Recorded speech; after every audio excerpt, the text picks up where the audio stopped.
L'ancien Premier ministre Thaksin Shinawatra a déclaré ne pas être inquiet face aux attentats à la bombe dans le sud profond lors de sa visite dans la région, 4 tentatives d'assassinat antérieures n'ayant pas réussi à l'effrayer. Thaksin répondait à une série d'attentats dans la province de Yala samedi soir et à l'aéroport de Narathiwat dans la province de Narathiwat dimanche matin, alors que son avion était sur le point d'atterrir. Quelqu'un pourrait vouloir me faire peur, mais mon cœur est fort. Je suis resté indifférent face à 4 tentatives d'assassinat précédentes.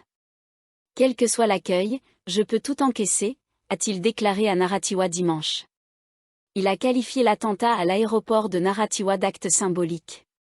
Thaksin a expliqué que les habitants des provinces frontalières du Sud lui avaient réservé un accueil plus chaleureux lors de sa visite dimanche que les regards tendus qu'il avait reçus dans les écoles privées de la région qu'il avait visitées il y a 2 décennies. Selon lui, l'attitude actuelle des populations locales était un bon signe pour trouver des solutions dans ces provinces frontalières. Il a ajouté que la coopération internationale s'intensifierait pour résoudre les problèmes dans les provinces frontalières du sud de la Thaïlande, l'Indonésie ayant promis de venir en aide.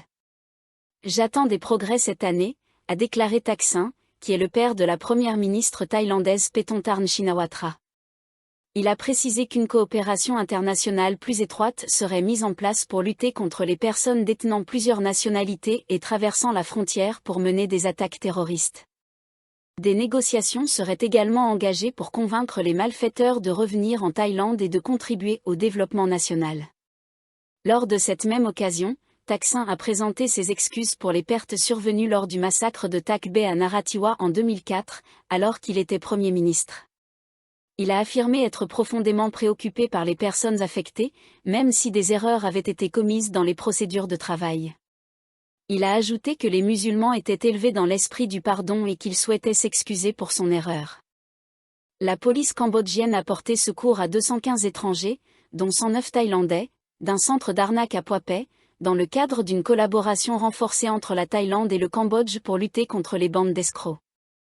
L'opération fait suite à la réunion urgente de vendredi entre le général de police Taché Pitane-Labut, inspecteur général de la police royale thaïlandaise, et des hauts responsables de la police cambodgienne, afin d'élaborer des plans opérationnels pour éradiquer les bandes d'escrocs de centres d'appel. Samedi, la police cambodgienne a perquisitionné un immeuble de 3 étages dans la province de Banteay Menchay, en face du district d'Aranya Pratet dans la province de Sa Kaeo, suite à une information faisant état de l'utilisation de l'immeuble par des escrocs chinois pour mener des arnaques en ligne et des activités de jeu d'argent. Des rapports de renseignement des autorités thaïlandaises indiquaient que des ressortissants thaïlandais figuraient parmi les personnes dupées pour travailler pour la bande, a indiqué dimanche le porte-parole du gouvernement, Jirayu Yansub. Le terrain et l'immeuble appartiendraient à un haut fonctionnaire de la province de Banteay Menchay. Parmi les 215 étrangers se trouvent 109 Thaïlandais, dont 54 femmes, 50 Pakistanais, 48 Indiens, 5 Taïwanais et 3 Indonésiens. La police cambodgienne procède à leur interrogatoire et enregistre leurs données personnelles. M. Jirayu a précisé que les 109 Thaïlandais feraient l'objet d'un dépistage afin de déterminer s'ils sont des victimes ou des complices. Selon des sources de renseignement de sécurité, l'opération de samedi a permis de secourir un nombre record de victimes issues d'un centre d'arnaque, tant pour la Thaïlande que pour le Cambodge, et l'opération de répression se poursuivra.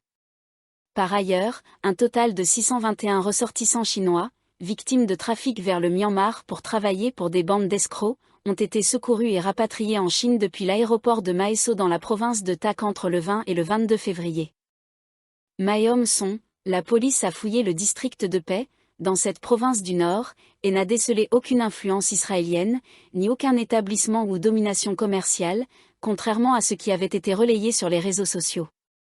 Le général de police Somkrit Ontakre, commandant de la police de Mae Hom Son, a indiqué que la police, les administrateurs et les responsables avaient inspecté les sites touristiques et les zones commerciales de Pai, constatant que toutes les entreprises locales appartenaient à des Thaïlandais. La police, les administrateurs et les responsables concernés ont examiné toutes les rues, agences de location de voitures, maisons d'hôtes, établissements religieux, villages et hôtels. Toutes les entreprises appartiennent à des Thaïlandais et aucun étranger n'en est propriétaire, a-t-il déclaré. Lors de ces inspections, les responsables ont également mis en garde les visiteurs contre tout comportement gênant, notamment le fait de fumer des cigarettes ou du cannabis, ou de consommer de l'alcool dans les lieux publics. Le commandant a mené une patrouille sur une rue piétonne du district de Paix samedi soir. Au cours de cette patrouille, la police a arrêté et verbalisé 10 personnes pour avoir fumé du cannabis de manière à perturber l'ordre public, a précisé le général Somkrit. Selon lui, 84 boutiques de cannabis autorisées se trouvent sur la rue piétonne de Paix. Cette année, 4573 Israéliens ont visité Paix. Au 19 février, seuls 24 d'entre eux avaient sollicité une autorisation pour prolonger leur séjour dans le district. Étant donné que Paix dispose d'un total de 3257 chambres en location, le général Somkrit a estimé que les affirmations selon lesquelles plus de 30 000 Israéliens visiteraient Paix n'avaient aucun sens. Au cours de l'année écoulée, la police a arrêté 1634 étrangers pour infraction au code de la route et 27 visiteurs, dont 13 Israéliens, pour immigration illégale à Paix. La police et les responsables accomplissent leur mission pour maintenir Paix comme une attraction touristique renommée, a conclu le commandant de la police de Mae Hong Son. Une expérience avec des éléphants figure parmi les attractions touristiques les plus populaires en Thaïlande. Cependant, les touristes doivent faire preuve de prudence et adopter des pratiques éthiques en évitant de toucher les éléphants lorsqu'ils visitent les camps. World Animal Protection Thaïlande a appelé les camps à cesser d'utiliser les éléphants pour divertir les visiteurs, demandant en particulier l'interdiction de la participation directe des touristes aux activités de bain et d'alimentation. De nombreux touristes ont exprimé leur difficulté à trouver un sanctuaire réellement éthique où aucun contact n'est autorisé, certains renonçant même à l'expérience. Selon le département de l'élevage, Siam est véritable épicentre du tourisme éléphant en Thaïlande, compte environ 90 camps regroupant 871 éléphants parmi lesquels les touristes peuvent choisir. Bien que beaucoup de sanctuaires se présentent comme éthiques, ils proposent néanmoins des expériences de bains de boue et des rencontres rapprochées avec les éléphants. Il était difficile de trouver un sanctuaire réellement éthique, car tous affirmaient l'être. Cependant, en creusant un peu plus, nous avons découvert que certains offrent des bains ou encouragent l'alimentation manuelle des éléphants, tout en se considérant comme éthiques, a expliqué Lulu Fouret, une étudiante française qui voyage à travers Chiang Mai.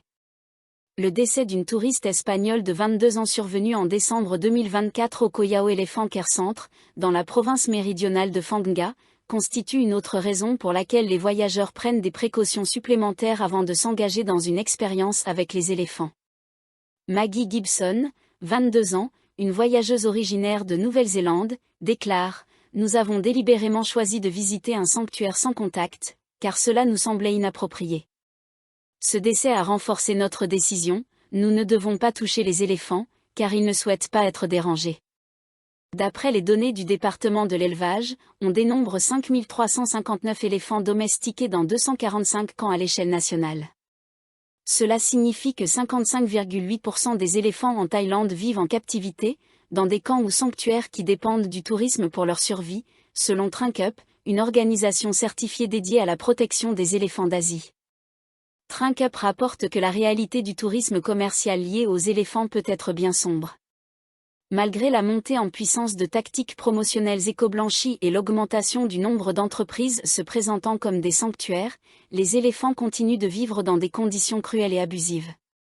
Catherine Baldwin, une voyageuse solo du Royaume-Uni, s'oppose fermement à la visite de sanctuaires pour éléphants.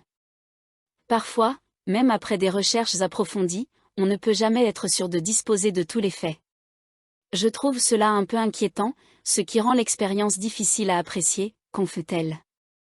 Le Blue Delhi Elephant Care Sanctuary à Chiang Mai est un exemple d'expérience avec les éléphants sans contact, sans bain ni alimentation, où les touristes se contentent d'observer les éléphants secourus qui se déplacent librement au loin. Billy, un guide qui travaille dans ce sanctuaire depuis 10 ans, explique « Nous souhaitons protéger le bien-être des éléphants. Nous voulons les voir heureux plutôt que de les voir être touchés. » Ce site constitue un havre pour 5 éléphants secourus, retirés après des années de travail forcé dans l'exploitation forestière. Ils bénéficient désormais de 50 acres, 126 rails, de terrain pour se déplacer librement. Chaque éléphant est pris en charge par un Maou issu d'une tribu Karen, où l'art d'apprivoiser les éléphants se transmet de génération en génération. Billy précise qu'à la différence de nombreux sanctuaires de Chiang Mai, Blue Delhi n'autorise pas les visiteurs à baigner ou à nourrir les animaux.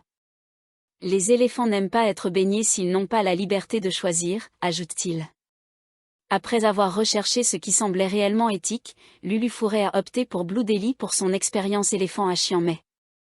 Pour eux, il est essentiel de laisser les éléphants être eux-mêmes. Nous avons suivi les éléphants et nous nous sommes adaptés à leur rythme, jamais l'inverse. Si les éléphants veulent s'approcher, alors ils s'approchent, mais c'est toujours eux qui prennent l'initiative, jamais l'humain, explique-t-elle. World Animal Protection, WAP, estimait qu'avant la pandémie de Covid-19, les éléphants généraient jusqu'à 770 millions de dollars américains, environ 25,8 milliards de bahts, par an pour la Thaïlande.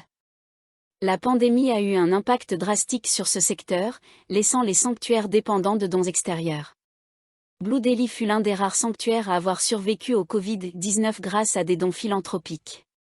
Une voyageuse solo, souhaitant rester anonyme, a passé une semaine en tant que bénévole à l'Elephant Nature Park de Chiang Mai, un sanctuaire fondé par Sanduan Scheller, une pionnière de la protection des éléphants reconnue internationalement. Elle faisait partie d'un groupe de 50 personnes qui ont payé pour participer au bénévolat et en apprendre davantage sur les éléphants d'Asie et leurs difficultés.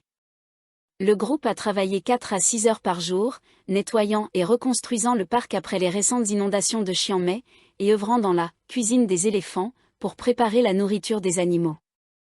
Je sais que beaucoup de gens craignaient que ce soit un autre sanctuaire non éthique, mais tous ont affirmé que cette impression disparaissait dès qu'on constatait la qualité du traitement des éléphants et le dévouement de Lek, le surnom de Sanduan, et de son mari Darik, a commenté un bénévole. Le sanctuaire est en train de développer une passerelle aérienne afin de maintenir une distance encore plus grande entre les visiteurs et les éléphants. Le débat reste ouvert, car l'argent généré par le tourisme lié aux éléphants joue un rôle essentiel dans la survie de milliers de personnes qui dépendent de cette industrie pour leurs revenus.